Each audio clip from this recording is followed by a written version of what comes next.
morning, everyone.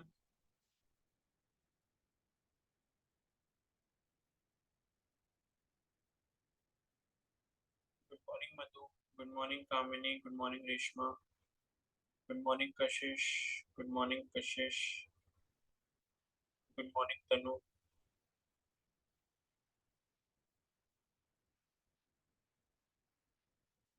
Good morning, Diksha. Good morning, Ajay.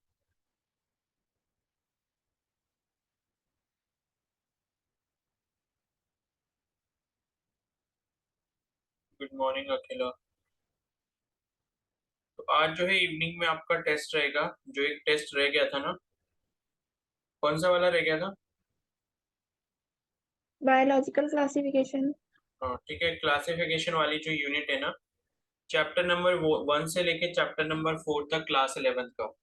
तो वो जो है आप रिवाइज करके रखना शाम के टेस्ट के लिए, ठीक है। बाकी आगे का जो टेस्ट होगा वो मैं आपको बता दूंगा कैसे होगा, ठीक है। अब जो है मोस्ट प्रोबेबली मान के चलो कि कल या परसों से आपके फिजिक्स के टेस्ट स्टार्ट होंगे। तो ये है कि क्लास 11th से जो फिजिक्स है, ठीक है। एक काम करो, 11th की नहीं, पहले 12th की कर लेते हैं। ऐसा है, 12th की फिजिक्स जो है वो स्टार्ट कर दो, रिवाइज करना चैप्टर नंबर 1 से, ठीक है। और भाई मैंने आपको बता दिया है कि टॉपिक वाइज क्वेश्चंस जो प्रैक्टिस करते रहो, उसमें से जो नहीं हो रहे उनको हम डिस्कस कर लेंगे। तो एक बार पहले फिजिक्स के टेस्ट कर लेते हैं, एक बार सारे चैप्टर्स के, ठीक है। उसके बाद जो है फिर हम क्वेश्चंस प्रैक्टिस करते रहेंगे जो आपसे नहीं हो रहे होंगे।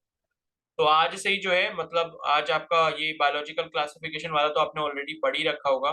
तो उसको रिवाइज करने में ज्यादा टाइम नहीं लगेगा, मुश्किल से 1 से 1.5 घंटा लगना चाहिए आपको। तो वो रिवाइज करने के बाद जो है आप फिजिक्स का चैप्टर 1 जो है क्लास 12th का, वो रिवाइज करना स्टार्ट कर दो। तो एक एक यूनिट का जो है वो टेस्ट होगा। पहले इलेक्ट्रोस्टैटिक्स का होगा, ठीक है, जिसमें आपका चार्जेस वाला आ जाता है, इलेक्ट्रिक फील्ड एंड चार्जेस, और कैपेसिटेंस हो गया, और पोटेंशियल वाला हो गया। तो ये यूनिट कर लो। एक बार पहले इसका टेस्ट होगा, फिर उसके बाद करंट इलेक्ट्रिसिटी वाला हो गया, फिर मैग्नेटिज्म एंड मैटर वाली यूनिट हो गई। उसके बाद ईएमआई एसी, ठीक है, एसी करंट हो गया, फिर इलेक्ट्रोमैग्नेटिक वेव्स हो गया, और उसके बाद क्या था, फिर रे ऑप्टिक्स, वेव ऑप्टिक्स, ठीक है।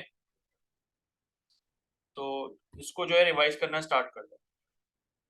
और सारे क्वेश्चन अगर नहीं भी कर पा रहे हो अभी, तो चैप्टर के जैसे मैं टेस्ट जो लूंगा ना, उस टेस्ट के लिए कम से कम एक एक टॉपिक के, उस जो बुक में टॉपिक वाइज क्वेश्चंस दिए हैं, तो उस टॉपिक से रिलेटेड कम से कम 5 से 10 क्वेश्चंस जो है न्यूमेरिकल्स आप सॉल्व कर लो। ताकि आपको ये पता चल जाए कि भाई इस वाले टॉपिक के अंदर जो फॉर्मूला यूज करना होता है वो कैसे करना होता है। तो अगर आपको इतनी चीज समझ आ जाएगी तो न्यूमेरिकल करना आपके लिए टफ बिल्कुल भी नहीं होगा, ठीक है। बट ये है कि आपको हर टाइप के न्यूमेरिकल को एक बार टच करना पड़ेगा हर टॉपिक से। कि अगर मान लो पोटेंशियोमीटर का टॉपिक है, तो उसके अंदर न्यूमेरिकल कैसे पूछा जा सकता है, ठीक है। व्हीट स्टोन ब्रिज है तो उसमें न्यूमेरिकल कैसे पूछा जा सकता है, पोटेंशियोमीटर में जैसे इंटरनल रेजिस्टेंस का कंपैरिजन आ गया, ठीक है। या फिर जो है मतलब कोई और चीज पूछ ली गई, तो अलग अलग टाइप के 3 4 5 जो है वो न्यूमेरिकल जो है वो आप कम से कम प्रैक्टिस कर लो। तो उससे आपको काफी ज्यादा हेल्प मिलेगी, ठीक है। तो अब जो है फिजिक्स क्लास 12th की उसके टेस्ट होंगे आपके कल या परसों से, मैं आपको बता दूंगा। तो रिवीजन उसका भी करना स्टार्ट कर दो, ठीक है। तो अब जो है हम आगे यहाँ पर बढ़ते हैं, ठीक है। तो कल जो है हमने जो टॉपिक स्टार्ट किया था वो था आपका आइसोमेरिज्म, ठीक है। तो आइसोमेरिज्म में लाइक सब उससे पहले एक लाइक ये वाला टॉपिक रह गया था जिसमें थोड़ा सा कंफ्यूजन था, जो मैं आपको बता रहा था ना यहाँ पे, एलिसाइक्लिक और एलिसाइक्लिक और एरोमेटिक कंपाउंड, ठीक है। तो एलिसाइक्लिक कंपाउंड और एरोमेटिक कंपाउंड में एक जो हमने डिफरेंस देखा था वो यहाँ पर हकल्स रूल का देखा था, ठीक है। लेकिन आपको एक चीज ध्यान रखनी है कि खाली हकल्स रूल से हम ये जो चीज है वो नहीं कर सकते। क्योंकि ये वाला जो एग्जाम्पल है ना, जो आपका साइक्लोहेक्सीन वाला एग्जाम्पल था, इसमें हकल रूल फॉलो हो रहा है, ठीक है। लेकिन क्या है कि जो दूसरी कंडीशन है वो फुलफिल नहीं हो रही, जिस वजह से एरोमेटिक कंपाउंड नहीं है। अब हकल रूल एक बार मैं बता देता हूँ। तो हकल रूल क्या था, ये थोड़ा सा ना मैंने गलत लिख दिया था हकल रूल में। ये हकल रूल जो था बेसिकली ये था आपका 4n+2, ठीक है, पाई इलेक्ट्रॉन्स। यानी कि अगर आपके इलेक्ट्रॉन्स का जो नंबर है, पाई इलेक्ट्रॉन्स का जो नंबर है, वो क्या होता है 4n+2 की फॉर्म में होता है। जहां पर n की वैल्यू क्या हो सकती है, 0 हो सकती है, 1 हो सकती है, 2 3 4 5 6 7 एंड सो ऑन। ठीक है, अगर मैं n की वैल्यू ये सारी रखता हूं तो मेरे को number of possible pi electrons की वैल्यू क्या क्या मिलेंगी वो मैं आपको दिखा देता हूं यहाँ पर। तो पाई इलेक्ट्रॉन्स की जो पॉसिबल वैल्यूज मिलेंगी वो क्या मिलेंगे, अगर मैं n को 0 रखूं तो n को 0 रखने पर 4 इंटू 0 कितना हो जाएगा, 0 हो जाएगा प्लस 2 यानी कि 2 आएगा। तो 2 पाई इलेक्ट्रॉन्स जो है वो आपके हो सकते हैं, 2 पाई। ठीक है, अगर मान लो n की वैल्यू को मैं 1 रखता हूं तो 4 1 जा 4 हो जाएगा, 4 और 2 6, 4 और 2 कितना हो गया, 6 हो गया, तो 6 पाई हो सकता है। अगर मैं n की वैल्यू 2 रखूं तो 4 2 जा 8 और 2 कितना हो जाएगा, 10 हो जाएगा। और अगर मैं n की वैल्यू को 3 रखूं तो 4 3 जा 12, 12 और 2 कितना हो जाएगा, 14 हो जाएगा। इस तरीके से आगे जब आप जाते रहोगे तो ये 4 4 इंक्रीज करता रहेगा। 18 हो गया, 22 पाई इलेक्ट्रॉन्स हो गए, 26 पाई इलेक्ट्रॉन्स हो गए, इस तरीके से सो ऑन ये चलता रहेगा। ठीक है, तो जब आप n की वैल्यू को 0 से लेके जहां तक भी रखना चाहते हो रखते रहोगे तो आपको जो पाई इलेक्ट्रॉन्स के नंबर वाले जो कॉम्बिनेशन मिलेंगे वो ये सारे मिलेंगे। या तो आपके पाई इलेक्ट्रॉन 2 पाई इलेक्ट्रॉन्स हो सकते हैं, या 6 पाई इलेक्ट्रॉन्स हो सकते हैं, या तो 10 पाई इलेक्ट्रॉन्स हो सकते हैं, या फिर 14 हो सकते हैं, या 18 हो सकते हैं, या 22 हो सकते हैं, 26 हो सकते हैं, एक्सेट्रा। चार चार आप आगे बढ़ाते जाओगे फॉर्मूला के अकॉर्डिंग। ठीक है, तो यहाँ पर जो है पाई इलेक्ट्रॉन्स की ये सारी वैल्यूज हो सकती हैं, या तो पाई इलेक्ट्रॉन्स 2 मिलेंगे, या 6 मिलेंगे, 10 मिलेंगे, 14 मिलेंगे। अगर 3 मिल रहे हैं, 4 मिल रहे हैं, 5 मिल रहे हैं तो वो आपका हकल रूल फॉलो नहीं कर रहा। तो हकल रूल की ये वाली कंडीशन है। और दूसरी कंडीशन क्या होती है एलिसाइक्लिक और एरोमेटिक कंपाउंड को डिफरेंशिएट करने के लिए, वो ये होती है कि यहाँ पर जो आपके बॉन्ड्स होने चाहिए, यहाँ पर जो बॉन्ड सिस्टम है आपका वो कॉन्जुगेटेड फॉर्म में होना चाहिए। कॉन्जुगेटेड फॉर्म, अभी कॉन्जुगेटेड फॉर्म का मतलब क्या होता है, कॉन्जुगेटेड फॉर्म का मतलब ये होता है कि पहले मान लो एक सिंगल बॉन्ड आया, इसके बाद क्या आ रहा है, एक डबल बॉन्ड आ रहा है। अब इस डबल बॉन्ड के बाद या तो सिंगल बॉन्ड आ जाएगा, ठीक है, और इसके बाद ये चीज आगे कंटिन्यू हो जाएगी। और उसके बाद मान लो क्या आ रहा है कि एक सिंगल बॉन्ड आ रहा है, उसके बाद डबल बॉन्ड आ गया, फिर मान लो कोई लोन मतलब ये आ गया, सिंगल इलेक्ट्रॉन आ गया, लोन इलेक्ट्रॉन आ गया एक, ठीक है, एक सिंगल इलेक्ट्रॉन आ गया, या कोई चार्ज आ गया। ठीक है, मान लो सिंगल बॉन्ड आया, डबल बॉन्ड आया, फिर मान लो कोई पॉजिटिव चार्ज आ गया, ठीक है, नेगेटिव चार्ज आ गया। तो लाइक जब इस टाइप का कॉम्बिनेशन आपको मिलेगा तो वो एरोमेटिक कंपाउंड की लिस्ट में आएगा, अदरवाइज नहीं आएगा। ठीक है, तो कॉन्जुगेटेड फॉर्म का मतलब ये है कि लाइक अल्टरनेट बॉन्ड सिस्टम आपका होना चाहिए, सिंगल डबल, या तो इस तरीके से हो, या तो सिंगल के बाद मान लो डबल है, उसके बाद मान लो कोई आपका एक सिंगल इलेक्ट्रॉन है या आपको कोई चार्ज मिल जाता है। ठीक है, तो इस तरीके का जो सिस्टम है अगर होता है वहां पर प्रेजेंट तो इसका मतलब है वो क्या होगा, एरोमेटिक कंपाउंड। तो ये दोनों रूल्स आपको जो है यहाँ पर ध्यान रखना है। ठीक है, और तो अब यहाँ पर देख लो, पहला वाला जो एग्जांपल आपको दिया था साइक्लोप्रोपेन, इसमें आपकी पाई इलेक्ट्रॉन्स है ही नहीं, क्योंकि पाई इलेक्ट्रॉन्स कहाँ होते हैं, डबल बॉन्ड में और ट्रिपल बॉन्ड में। डबल बॉन्ड में एक पाई बॉन्ड होता है, ट्रिपल बॉन्ड में दो पाई बॉन्ड होते हैं, और एक पाई बॉन्ड के अंदर दो इलेक्ट्रॉन्स होते हैं। तो यहाँ पर पाई बॉन्ड है नहीं, साइक्लोहेक्सेन में भी कोई पाई बॉन्ड नहीं है, तो जीरो यहाँ पर आपके पाई इलेक्ट्रॉन्स हो गए, यानी कि हक्कल रूल ने इसको फॉलो नहीं करा। और तीसरा वाला जो एग्जांपल था साइक्लोहेक्सीन, साइक्लोहेक्सीन में देखोगे तो एक डबल बॉन्ड दिख रहा है, एक डबल बॉन्ड में आपके दो पाई इलेक्ट्रॉन्स होते हैं। तो दो पाई इलेक्ट्रॉन यानी कि हकल रूल वाली कंडीशन यहाँ पर फुलफिल हो रही है, लेकिन कॉन्जुगेटेड फॉर्म जो है वो हमको यहाँ पर नहीं दिखाई दे रहा, क्योंकि डबल बॉन्ड आया, उसके बाद ये वाला क्या होगा, सिंगल बॉन्ड, फिर सिंगल बॉन्ड, फिर सिंगल बॉन्ड, सिंगल बॉन्ड, सारे सिंगल बॉन्ड है। तो यहाँ पर आपकी कॉन्जुगेटेड फॉर्म वाली जो वो है मतलब सिचुएशन है वो यहाँ पर फुलफिल नहीं हो रही। ठीक है, और इसी तरीके से ये टेट्राहाइड्रोफुरान में भी देखोगे, यहाँ पर भी आपको कोई डबल बॉन्ड नहीं दिख रहा है, ना तो यहाँ कोई पाई इलेक्ट्रॉन है और ना ही यहाँ पर कोई कॉन्जुगेटेड सिस्टम है। और कॉन्जुगेटेड सिस्टम तो तभी बनेगा जब आपके पाई इलेक्ट्रॉन्स प्रेजेंट होंगे, यानी कि डबल बॉन्ड या ट्रिपल बॉन्ड कहीं प्रेजेंट होगा।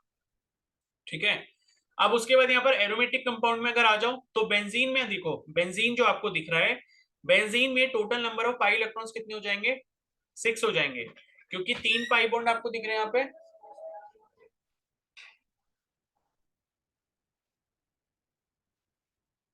ठीक है, तो यहाँ पर देखो बेंजीन में आपको क्या दिख रहा है, तीन आपको डबल बॉन्ड दिख रहे हैं। तीन डबल बॉन्ड का मतलब है कि तीन पाई बॉन्ड प्रेजेंट होंगे यहाँ पे। एक सेकेंड, हाँ,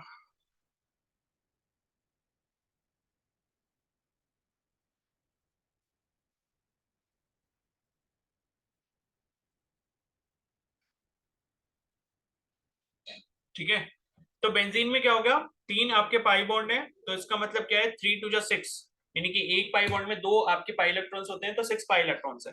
और 6 पाई इलेक्ट्रॉन का मतलब है क्या कि यहाँ पर हकल रूल की जो कंडीशन है वो फॉलो हो रही है। और उसके बाद आपको क्या चीज देखनी कि कॉन्जुगेटेड फॉर्म है या नहीं, तो आपको कॉन्जुगेटेड फॉर्म दिख रहा है। कैसे? ये डबल बॉन्ड रहा, ये सिंगल बॉन्ड, उसके बाद फिर से डबल बॉन्ड आ गया, फिर सिंगल बॉन्ड आ गया, फिर डबल बॉन्ड आ गया, फिर सिंगल बॉन्ड आ गया। यानी कि अल्टरनेट फॉर्म में आपको जो है अलग अलग बॉन्ड जो है यहाँ पर दिखाई दे रहे हैं। या फिर अगर आपको चार्जेस भी दिखते हैं इस तरीके से अल्टरनेट फॉर्म में, तो भी आप यहाँ पर उसको कॉन्जुगेटेड सिस्टम कह सकते हो। ठीक है। और उसके बाद नेक्स्ट जो है वो यहाँ पर क्या आपका नेफ्थलीन है। तो नेफ्थलीन में भी देखोगे कितने आपके पाई बॉन्ड्स बन रहे हैं, ये देख सकते हो, 1 2 3 4 5। तो 5 यहाँ पर आपको डबल बॉन्ड दिख रहे हैं। 5 डबल बॉन्ड का मतलब क्या है कि 5 वहां पर क्या होंगे, पाई बॉन्ड होंगे। और 5 पाई बॉन्ड का मतलब क्या है कि वहां पर 10 पाई इलेक्ट्रॉन्स होंगे, क्योंकि एक पाई बॉन्ड में 2 पाई इलेक्ट्रॉन्स होते हैं। तो 10 पाई इलेक्ट्रॉन्स हो गए। इसका मतलब क्या है कि यहाँ पर भी आपकी हकल रूल वाली जो कंडीशन है वो फॉलो हो रही है, क्योंकि 10 पाई इलेक्ट्रॉन्स का कॉम्बिनेशन हकल रूल के अकॉर्डिंग पॉसिबल है। तो ये हो गया। और उसके बाद कॉन्जुगेटेड सिस्टम दिख ही रहा है, डबल बॉन्ड है, फिर सिंगल बॉन्ड, फिर डबल बॉन्ड, फिर सिंगल बॉन्ड, फिर डबल बॉन्ड, फिर सिंगल बॉन्ड। इसी तरीके से दूसरा वाला रिंग देखोगे तो उसमें भी आपको डबल बॉन्ड दिख रहा है, फिर सिंगल बॉन्ड दिख रहा है, फिर डबल बॉन्ड, फिर सिंगल बॉन्ड। ठीक है। उसके बाद भले ही ये हो, लेकिन कम से कम एक कॉम्बिनेशन आपके पास प्रेजेंट होना चाहिए, डबल सिंगल डबल इस तरीके से। उसके बाद भले ही पूरा सिंगल सिंगल हो। ठीक है। और उसी तरीके से यहाँ पर एरोमेटिक कंपाउंड में ये देखोगे आप, जो कि नॉन बेंजोनेट कंपाउंड है। बेंजोनेट कंपाउंड कौन से थे? जिनमें बेंजीन रिंग प्रेजेंट होती है। और नॉन बेंजोनेट मतलब जिसमें बेंजीन रिंग C6H6 प्रेजेंट नहीं है। ठीक है। तो यहाँ पर जो है आपके यहाँ पर भी आपको देख सकते हो रिंग में कितने मिल जाएंगे आपके, 3 आपके ये पाई बॉन्ड्स हो गए। और उसके बाद जो है यहाँ पर भी आपका कॉन्जुगेटेड सिस्टम आपको दिखाई दे रहा है। ठीक है। तो इस तरीके से जो है आप यहाँ पर एरोमेटिक और एलिसाइक्लिक कंपाउंड में डिफरेंशिएट कर सकते हो। ठीक है। तो IUPAC के क्वेश्चंस किसी ने करे या नहीं करे? यस सर, करे। तो हो पा रहे हैं? Yes sir.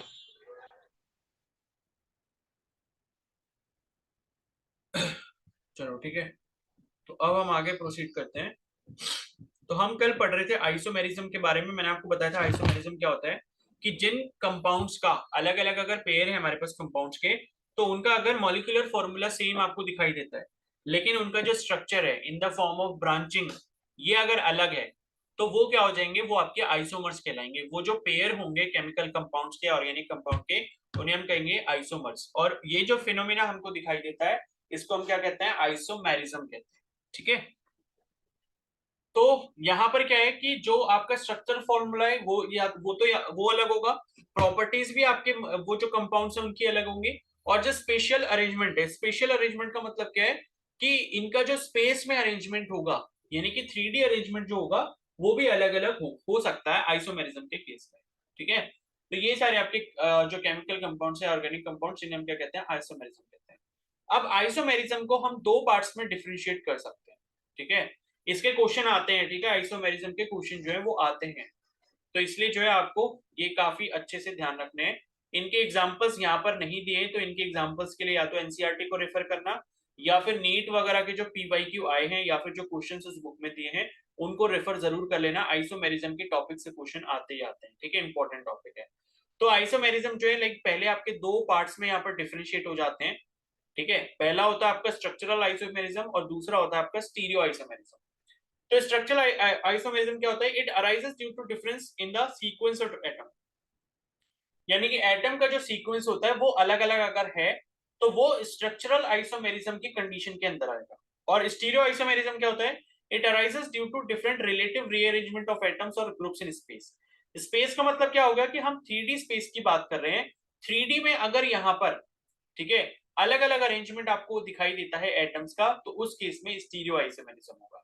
और सीक्वेंस ऑफ एटम का मतलब क्या है कि चेन के अंदर, ठीक है, चेन के अंदर जो कार्बन एटम्स हैं या फिर कोई आपके फंक्शनल ग्रुप है, उनका इधर उधर होना, ठीक है, तो वो आपका स्ट्रक्चरल आइसोमेरिज्म के अंदर आएगा। और स्टीरियो आइसोमेरिज्म का मतलब है कि 3D स्पेस के अंदर जो अरेंजमेंट है वो किस तरीके से अलग अलग दिखाई दे रहा है, वो आपका स्टीरियो आइसोमेरिज्म के अंदर आएगा। ठीक है। तो सबसे पहले हम स्टीरियो आइसोमेरिज्म के टाइप्स पढ़ लेते हैं। स्टीरियो आइसोमेरिज्म क्या होता है? तो स्टीरियो आइसोमेरिज्म जो है इसके अलग अलग टाइप्स हैं। ठीक है। तो इसमें जो है पहला है चेन आइसोमेरिज्म। चेन आइसोमेरिज्म क्या होता है? Isomerism that differ in order in which the carbons are bonded to each other shows chain isomerism. इसका मतलब क्या हुआ कि जो आपकी मेन चेन की लेंथ होती है वो अगर अलग अलग हो रही है, जैसे जो हमने कल एग्जांपल देखा था एन ब्यूटेन और आइसोब्यूटेन वाला, ठीक है, ब्यूटेन वाला और जो आपका 2 मिथाइल प्रोपेन था, इसमें आप देखोगे तो मॉलिक्यूलर फॉर्मूला तो सेम है, लेकिन कार्बन चेन की जो लेंथ है वो अलग अलग है। पहली जो हमने ब्यूटेन जो एग्जांपल देखा था एन ब्यूटेन वाला, उसमें आपके 4 कार्बन थे मेन चेन में, ठीक है, और जो आपका दूसरा वाला था उसमें कार्बन के 3 ही एटम्स थे, यानी कि 3 ही एटम्स आ रहे थे चेन में। तो ये आपका क्या हो गया, लाइक चेन आइसोमेरिज्म के अंदर आप इसको रख सकते हो, ठीक है। उसके बाद नेक्स्ट यहाँ पर पोजिशनल आइसोमेरिज्म, तो नाम से जैसे कि समझ आ रहा है पोजीशन, पोजीशन किसकी होगी, फंक्शनल ग्रुप की होगी, ठीक है। तो isomerism that differ in the position of substituent group और atom in the same chain shows positional isomerism, ठीक है। तो कहने का मतलब क्या है कि यहाँ पर जैसे मान लो क्या हो गया कि आपका जो पोजीशन है लाइक वो अलग अलग होगी, ठीक है। जैसे कि यहाँ पर जो है इसका एग्जांपल हम देख सकते हैं, मैं इसका एग्जांपल बता देता हूँ,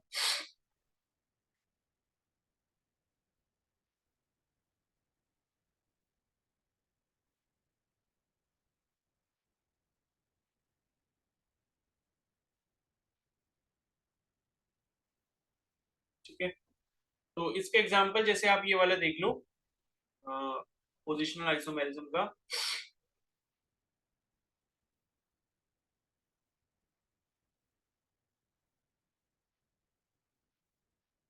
जैसे ये कार्बन है मान लो, ठीक है, और इससे एक हाइड्रोजन जुड़ा हुआ है, और यहाँ पर एक क्लोरीन इससे जुड़ा है, एक क्लोरीन इससे जुड़ा है, और इसके साथ एक कार्बन और जुड़ा हुआ है, और ये क्या है, यहाँ पर हाइड्रोजन है, यहाँ पर हाइड्रोजन है, और यहाँ पर हाइड्रोजन। तो एक केस आपका ये वाला हो गया, और दूसरा जो एग्जाम्पल है वो यहाँ पर कैसे हो जाएगा, 2 कार्बन एटम, ठीक है, 2 कार्बन एटम में क्या हुआ, एक क्लोरीन अब इस पर आ गया है, एक मिनट, क्लोरीन को जो है मैं दूसरे कलर से बना देता हूँ,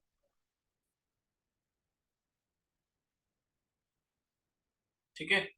और दूसरे केस में हमने क्या करा कि एक क्लोरीन इस एटम पे रख दिया, एक क्लोरीन इस एटम पे रख दिया, और बाकी यहाँ पर बचे हुए क्या थे, हाइड्रोजन थे, ठीक है। तो अब आप देखोगे दोनों के मॉलिक्यूलर फॉर्मूला तो आपको सेम ही दिखाई देंगे, क्योंकि कार्बन के 2 एटम है, हाइड्रोजन के 4 है, और क्लोरीन के 2 है, दोनों ही केसेस में। पहले वाले केस में क्या हो रहा है कि जो क्लोरीन की पोजीशन है, ठीक है, यानी कि क्लोरीन एटम की जो पोजीशन आपको दिख रही है फंक्शनल ग्रुप की, वो आपको कहाँ दिख रही है, पहले कार्बन पे दिख रही है। तो पहला वाला जो आपका कंपाउंड है उसका जो आईयूपीएसी नेम हो जाएगा वो क्या हो जाएगा, 1,1 डाइक्लोरोइथेन हो जाएगा, क्योंकि 1 के ऊपर ही आपके दोनों क्लोरीन लगे हैं, तो 1,1 डाइक्लोरोइथेन, क्योंकि इथेन क्यों हुआ, क्योंकि 2 कार्बन एटम होंगे मेन चेन में। उसके बाद दूसरा वाला जो एग्जाम्पल है, मतलब दूसरा वाला जो इसका पेयर है आइसोमर का, उसमें आप देख रहे हो कि क्लोरीन को हमने दोनों अलग अलग कार्बन एटम पे कर दिया है। तो अब इस वाले केस में क्या इसका नेम हो जाएगा, 1,2 डाइक्लोरोइथेन हो जाएगा। अब यहाँ पर 1,1 की जगह 1,2 हो गया, क्योंकि दूसरे पर भी आपने क्लोरीन लगा, ठीक है। तो क्लोरीन को हमने पहले वाले कार्बन से क्या करा, दूसरे वाले कार्बन पे शिफ्ट कर दिया। तो बस ये होता है कि अगर आपकी फंक्शनल ग्रुप की जो पोजीशन है वो अगर अलग अलग एटम के ऊपर है, तो वो सारे पेयर्स आपके क्या शो करेंगे, पोजिशनल आइसोमेरिज्म शो करेंगे, ठीक है। तो ये समझ आ गया सभी को। यस। यस। ठीक है, और उसका तो एग्जांपल लिख ही लेना, चेन आइसोमेरिज्म का जो कल बताया था मैंने, एन ब्यूटेन वाला और आइसोब्यूटेन वाला, ठीक है। और उसके बाद जो है फिर नेक्स्ट आता है positional isomerism, sorry functional isomerism, ठीक है। तो फंक्शनल आइसोमेरिज्म क्या है यहाँ पर, isomers that differ in functional group attached to the same carbon chain shows functional isomerism, ठीक है। तो इसका एग्जांपल मैं आपको बता देता हूं, मतलब क्या होगा कि केमिकल फॉर्मूला तो सेम रहेगा, लेकिन आपका जो वो है फंक्शनल ग्रुप वो आपका अलग अलग हो जाएगा, ठीक है। इसका एग्जांपल देख लेते हैं, ठीक है। इसका एग्जांपल मैं यहीं पर लिखता हूं। पहला मान लो हमारे पास कंपाउंड है ये वाला, कार्बन के हमारे पास 3 एटम है, ठीक है, और इस पर हाइड्रोजन जुड़ा है, इधर भी हाइड्रोजन जुड़ा है, इधर भी हाइड्रोजन जुड़ा है, ये भी हाइड्रोजन है, ये भी हाइड्रोजन है। और उसके बाद हमने क्या करा, यहाँ पर ये डबल बॉन्ड ओ कर दिया, और यहाँ पर एच कर दिया। तो कोई मेरे को ये बता सकता है कि ये कौन सा वाला फंक्शनल ग्रुप लगा है,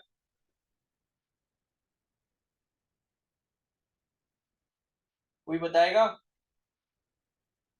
हाइड्रोक्सिल। हाइड्रोक्सिल, हाइड्रोक्सिल तो OH होता है, एल्डिहाइड। एल्डिहाइड। ठीक है। एल्डिहाइड लगा है क्योंकि ये क्या है, CHO ग्रुप है, CHO ग्रुप कैसा होता है, C के साथ डबल बॉन्ड O होता है और C के साथ सिंगल बॉन्ड H होता है। तो CHO ग्रुप क्या होता है आपका, एल्डिहाइड ग्रुप होता है। हाइड्रोक्सिल ग्रुप तो आपका OH हो गया, वो तो single bond O single bond H से जुड़ा होगा कार्बन के साथ, ठीक है। कार्बन के साथ सिंगल बॉन्ड O से जुड़ा होगा और O जो है फिर एक सिंगल बॉन्ड H से जुड़ा होगा, तो वो आपका जो है हाइड्रोक्सिल ग्रुप होता है, ठीक है। तो एक आपका ये हो गया, और इसके साथ का जो एक पेयर है जो अभी हम बना रहे हैं वो कुछ इस तरीके से कि हमने कार्बन के 3 एटम्स बनाए,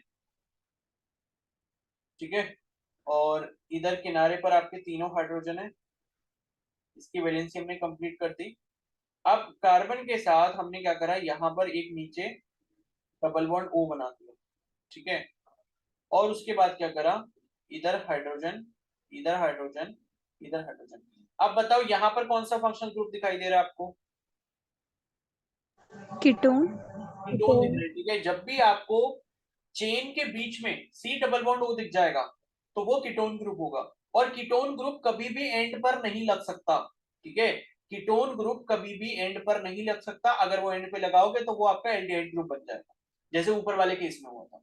तो ये चीज ध्यान रखनी है कि कभी भी कार्बन चेन के बीच में आपको C के साथ डबल बॉन्ड O दिखाई दे रहा है, कार्बन चेन के बीच में, और उसके साथ H नहीं जुड़ा है। अगर H जुड़ जाएगा, जैसे ऊपर वाले केस में कि कार्बन के साथ डबल बॉन्ड O आया और H भी जुड़ गया, ये तभी पॉसिबल हो सकता है जब आप एंड या स्टार्टिंग में बनाओगे। लेकिन अगर आप बीच में बना रहे हो तो बीच का मतलब क्या है कि कार्बन की एक लेफ्ट साइड में चेन है, एक राइट साइड में चेन है, तो दो साइड पे तो बॉन्ड आपके सिंगल सिंगल जुड़ गए, आपके पास दो ही वैलेंसी बची है, और वो बची हुई दो वैलेंसी को आप दो बॉन्ड O के साथ लगा के पूरा करोगे। तो जब भी कार्बन चेन के बीच में C डबल बॉन्ड O आपको दिखाई देगा, इसका मतलब क्या, वो कीटोन ग्रुप है। अब आप चाहो तो इसको काउंट कर सकते हो। ऊपर वाले केस में देखो तो कार्बन के कितने एटम है, 3 एटम है, तो C3 हो गया, 1 2 3 4 5 6, 6 आपके हाइड्रोजन है, 6 हो गया, और लास्ट में क्या आ गया, O आ गया। दूसरे वाले में देखोगे तो कार्बन के 3 एटम दिख रहे होंगे आपको, हाइड्रोजन के दिखे होंगे, तो 1 2 3 4 5 6, तो वापस से क्या आ गए आपके, 6 आ गए, ठीक है। वापस से हाइड्रोजन कितने आ गए, 6 आ गए, तो C3 हो गया, H6 हो गया, और एक ऑक्सीजन दिख रहा है। तो दोनों के मॉलिक्यूलर फॉर्मूला आपको C3H6O दिख रहे हैं, लेकिन एक क्या है आपका एल्डिहाइड है, दूसरा क्या है कीटोन है। और ये जो एल्डिहाइड है इसका नाम क्या है, प्रोपेनॉल है, क्योंकि कार्बन की क्या है, 3 एटम है, ठीक है, कार्बन की क्या है, 3 एटम है, और एल्केन वाली चेन है, सिंगल बॉन्ड की चेन है, तो प्रोपेन अल हो गया, क्योंकि एल्डिहाइड के लिए अल जो है सफिक्स इस्तेमाल करते हैं। और दूसरा वाला जो है वो क्या है आपका, प्रोपेनॉन है, 3 कार्बन के एटम है मेन चेन में, और मेन चेन में हमेशा फंक्शनल ग्रुप का कार्बन एटम इंक्लूड किया जाता है, कभी भी उसको एक्सक्लूड मत करते हैं। तो 3 है तो प्रोपेन हो जाएगा, और ONE जो है वो हम कीटोन के लिए इस्तेमाल करते हैं सफिक्स, तो प्रोपेनॉन जो है वो ये हो जाएगा। तो फंक्शनल आइसोमेरिज्म ये होता है कि भाई मॉलिक्यूलर फॉर्मूला सेम रहेगा, लेकिन आपके फंक्शनल ग्रुप जो वो क्या हो जाएंगे, चेंज हो जाएंगे, ठीक है। तो ये सभी को समझ आ गया फंक्शनल आइसोमेरिज्म, यस सर। ठीक है। उसके बाद नेक्स्ट जो है वो है आपका मेटामेरिज्म। तो मेटामेरिज्म क्या है, isomers that differ in the nature of alkyl group attached to the polyvalent functional group shows metamerism, ठीक है। तो यहाँ पर क्या होगा कि एल्काइल ग्रुप आपका जो वो अलग अलग हो जाएगा, जो कि आपका पॉलीवेलेंट फंक्शनल ग्रुप के साथ जुड़ा होगा। अब इसको एग्जांपल से समझ लेते हैं।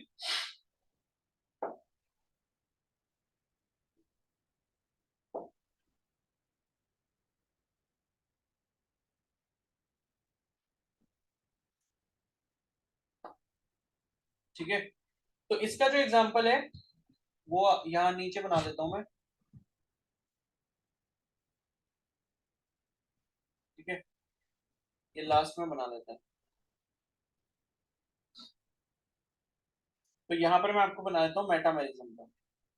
मेटामेरिज्म में क्या होता है, फंक्शनल ग्रुप जो है जो कि आपके एल्काइल ग्रुप होते हैं, ठीक है, एल्काइल ग्रुप में जो है डिफरेंस आ जाता है। जैसे कि यहाँ पर पहला एग्जांपल है हमारा,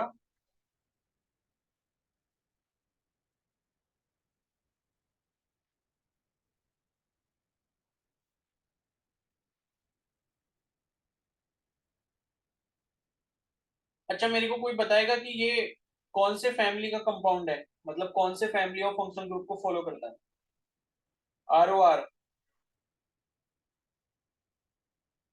कोई बताएगा, ईथर। ईथर, ठीक है। तो ये होता है आपका ईथर, और ईस्टर का पता है किसी को, जनरल फॉर्मूला ईस्टर का,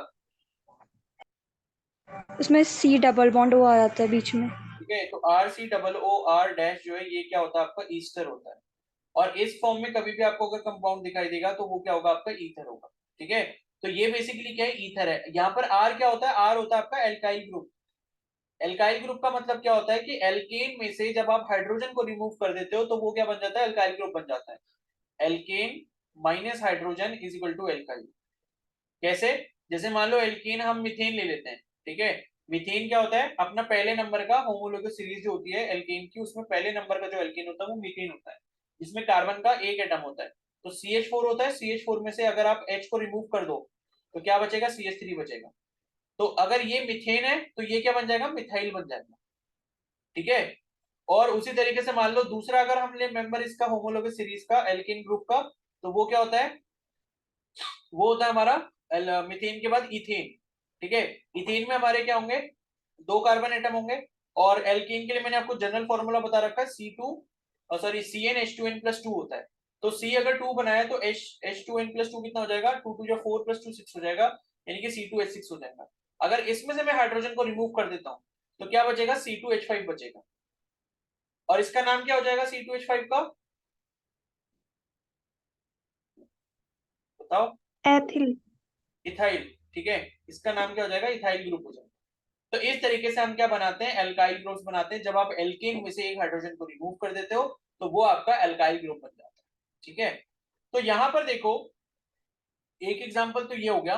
ठीक है, और दूसरा एग्जांपल मैं बताता हूं क्या है। दूसरा एग्जांपल है यहाँ पर, इसको ऐसे कर लेता हूं मैं।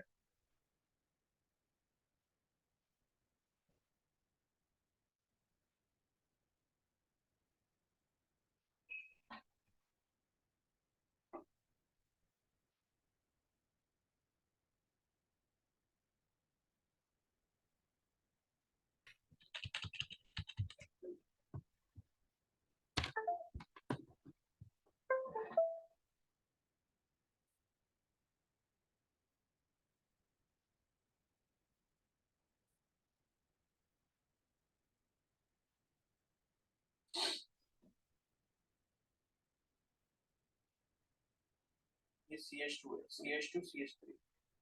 ठीक है, तो पहला एग्जांपल हमारा ये है। और दूसरे एग्जांपल में क्या हुआ, O तो ऐसे ही रहा, और इस O की तरफ लेफ्ट साइड में क्या आ गया, CH3 CH2 आ गया।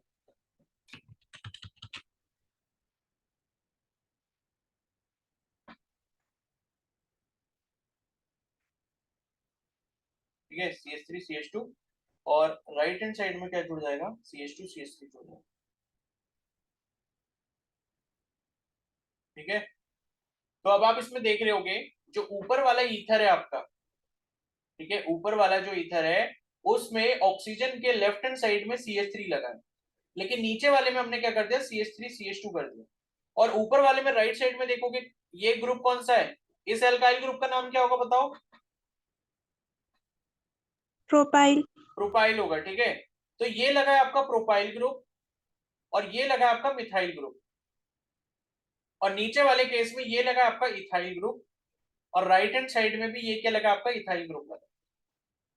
और अब अगर आप यहाँ पर इनका मॉलिक्यूलर फॉर्मूला देखोगे तो पहले वाले में कार्बन कितने, एक दो तीन चार, चार कार्बन हो गए, C4। H अगर देखोगे हाइड्रोजन तीन, ये तीन दो पांच, पांच और दो सात, और सात और तीन 10, H10। और लास्ट में क्या आ गया, O आ गया। तो C4H10O जो है ये क्या हो गया, इसका मॉलिक्यूलर फॉर्मूला हो गया। इस वाले का देखोगे अगर नीचे वाले का, तो एक कार्बन, दो कार्बन, तीन कार्बन, चार कार्बन, तो C4 हो गया। हाइड्रोजन देखोगे तीन, और दो पांच, और दो सात, और तीन 10, H10 हो गया। और लास्ट में क्या आ गया, O का। तो यहाँ पर भी इसका जो मॉलिक्यूलर फॉर्मूला है वो क्या है, C4H10O। लेकिन यहाँ पर क्या हो रहा है, मिथाइल ग्रुप की जो पोजीशन है वो यहाँ पर चेंज हो रही है। ऊपर क्या देख रहे हो आप, कि आपको मिथाइल, सॉरी एल्काइल ग्रुप की पोजीशन चेंज हो रही है। ऊपर क्या देख रहे हो, आपको मिथाइल मिल रहा है लेफ्ट साइड में ऑक्सीजन का, और राइट साइड में प्रोपाइल मिल रहा है। लेकिन नीचे क्या हो रहा है, आपको लेफ्ट साइड में ऑक्सीजन की इथाइल मिल रहा है, और राइट साइड में भी इथाइल मिल रहा है। तो यहाँ पर एल्काइल ग्रुप अगर आपके चेंज हो जाते हैं किसी भी चेन के अंदर, तो वो आपके क्या होंगे, मेटामेरिज्म शो करेंगे। और इनको हम क्या कहेंगे, ये जो ग्रुप है इन दोनों का, इनको हम मेटामेयर्स कहेंगे। ठीक है, बताओ समझ आया ये। Yes Yes, sir. sir. Yes, sir.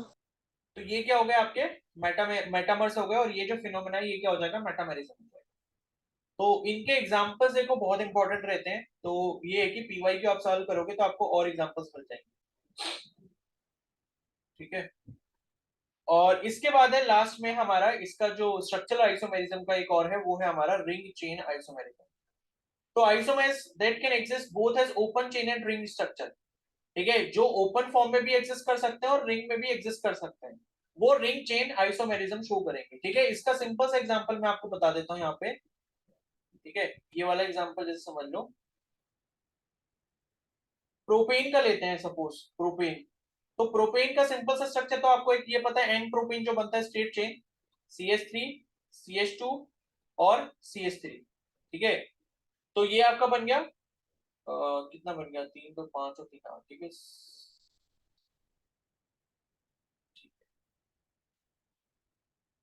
ठीक है, तो C3H8 जो है ये आपका बन गया एन प्रोपेन। और उसके बाद अगर मैं इसको ऐसे बनाना चाहूँ,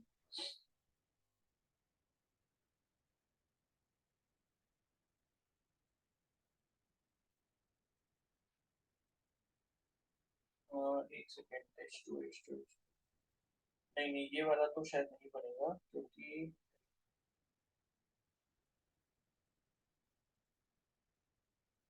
एक मिनट, इसमें तो हाइड्रोजन कम हो जाएगी, ये वाला एग्जांपल नहीं होगा, रुको कोई और एग्जांपल देखना पड़ेगा।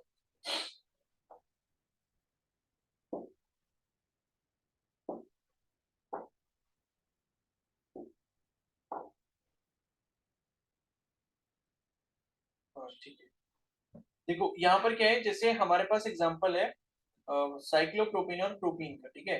तो यहाँ पर जो आपका क्या है, ये रिंग आइसोमेरिज्म, ठीक है, रिंग आइसोमेरिज्म। इसका एग्जांपल क्या हो गया, पहला एग्जांपल आपका हो गया प्रोपीन का। तो प्रोपीन अगर आपको बनाना है तो कैसे बनेगा, 3 कार्बन एटम आपने बनाए, एक में आपने डबल बॉन्ड लगा दिया, बाकी सबके हाइड्रोजन से वैलेंसी कंप्लीट कर दी, CH3 हो गया। ये वाला क्या हो जाएगा, H, एक सिंगल H लग जाएगा क्योंकि 3 वैलेंसी पहले से कंप्लीट है, और इधर भी आपके क्या लग जाएंगे, 2 हाइड्रोजन लग जाएंगे। तो ये स्ट्रक्चर आप चाहो तो कंडेंस फॉर्म में इस तरीके से लिख सकते हो, CH3 CH double bond CH2। इसी स्ट्रक्चर को मैंने कंडेंस फॉर्म में लिख दिया, ठीक है। तो ये हो गया, और इसके साथ कौन सा आएगा, इसके साथ जो इसका एग्जांपल आएगा वो आएगा प्रोपीन का, साइक्लोप्रोपीन का। साइक्लोप्रोपीन कैसे बनेगा, इस तरीके से, ठीक है। अब इस स्ट्रक्चर को ओपन करके दिखा देता हूं मैं, ये कार्बन, यहाँ पे कार्बन, यहाँ पे कार्बन, मैंने आपको बताया था कॉर्नर या एज पर क्या आते हैं, कार्बन आते हैं, ठीक है। तो ये आपका बन गया, और उसके बाद जो है यहाँ पर देखो कार्बन के यहाँ पर क्या आएगा, एक हाइड्रोजन ये आ गया, एक हाइड्रोजन ये आ गया, फिर एक हाइड्रोजन ये, एक हाइड्रोजन ये, फिर ये हाइड्रोजन, ये हाइड्रोजन, ठीक है। तो आप ऐसा स्ट्रक्चर बना सकते हो उसका, CH2, ठीक है, single bond CH2, single bond CH2, और ये कार्बन कार्बन एक साथ जुड़ जाएंगे, ठीक है। तो ये क्या हो गया, आपका साइक्लोप्रोपीन हो गया। अब दोनों में नंबर ऑफ एटम्स काउंट कर लेते हैं, मॉलिक्यूलर फॉर्मूला, एक कार्बन ये, एक कार्बन ये, एक कार्बन ये, कितने हो गए, 3 कार्बन, C3, हाइड्रोजन 2, 2 4 और 2 6, H6, C3H6 हो गया। और यहाँ पर ऊपर अगर आप देखोगे तो एक कार्बन ये, दूसरा कार्बन, तीसरा कार्बन, 3 कार्बन हो गए, हाइड्रोजन कितने, 3 4 और 2 6, तो ये भी क्या हो गया, C3H6 हो गया, ठीक है। तो यहाँ पर क्या हो गया कि आपको स्ट्रेट चेन में कौन मिल रहा है, एथीन मिल रहा है, और रिंग में कौन मिल रहा है, प्रोपेन मिल रहा है, साइक्लोप्रोपेन। साइक्लो हम क्लोज्ड रिंग स्ट्रक्चर के लिए साइक्लो प्रीफिक्स का इस्तेमाल करते हैं। तो साइक्लोप्रोपेन और जो आपका एन एथीन है, या स्ट्रेट चेन में जो एथीन का फॉर्मूला है, एथीन का मॉलिक्यूल है, वो आपका रिंग आइसोमेरिज्म को शो करेंगे, ठीक है। तो ये क्लियर हो गया सभी को, Yes. Yes.